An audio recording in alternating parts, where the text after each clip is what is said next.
खाकुर्डी गावाचे भूमिपुत्र श्रीयुत जयवंत निंबाजी ठाकरे यांची रयत शिक्षण संस्थेच्या लाईफ वर्करपदी नियुक्ती झाल्याने चैतन्य सचिन ठाकरे यांची महाराष्ट्र राज्य सेवा परीक्षेमार्फत राज्य विक्रीकर निरीक्षकपदी निवड झाल्याने तसेच कल्पेश विकास ठाकरे यांची आरोग्य सेवकपदी निवड झाल्याने रुचिता बापू पवार हिचा पुणे महापालिकेत शिक्षक म्हणून निवड झाल्याने कैलासवासी दौलत मालजी ठाकरे प्रतिष्ठान आणि खाकुर्डी ग्रामस्थांच्या संयुक्त विद्यमाने नाशिक जिल्ह्याचे पालकमंत्री दादाजी भुसे आणि महाराष्ट्र पेट्रोल डीलर्स असोसिएशनचे प्रदेश उपाध्यक्ष भूषणजी भोसले यांच्या हस्ते भव्य जाहीर सत्कार करण्यात आला।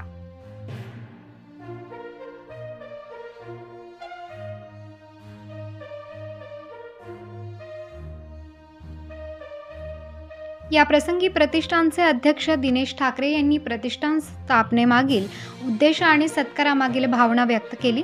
पालकमंत्री भुसे यांनी खाकुर्डी गाव हे शिक्षकांचे गाव आहे आणि इथल्या शिक्षकांनी नेहमीच मालेगाव तालुक्याला दिशा देण्याचे काम केले आहे। सत्कारार्थींना त्यांनी भावी काळासाठी शुभेच्छा दिल्या आणि प्रतिष्ठानालाही पुढील वर्षांपासून संपूर्ण काटवण परिसरात असाच उपक्रम राबवा यासाठी शुभेच्छा दिल्या। या प्रसंगी सरपंच एकनाथ ठाकरे, प्रतिष्ठानचे राजेंद्र प्रभाकर ठाकरे, सुरेश ठाकरे, कृष्णा रावसाहेब ठाकरे, पुंड नाना, भाऊसाहेब ठाकरे, हिराजी ठाकरे, निंबा ठाकरे, ज्ञानेश्वर ठाकरे, विक्रम ठाकरे, प्रवीण ठाकरे, भूषण ठाकरे, डॉक्टर सुधीर ठाकरे, अरुण ठाकरे आदींसह ग्रामस्थ उपस्थित होते। सूत्रसंचालन संतोष ठाकरे यांनी केले। सुरेश ठाकरे, कृष्णा ठाकरे यांनी मनोगत व्यक्त केले।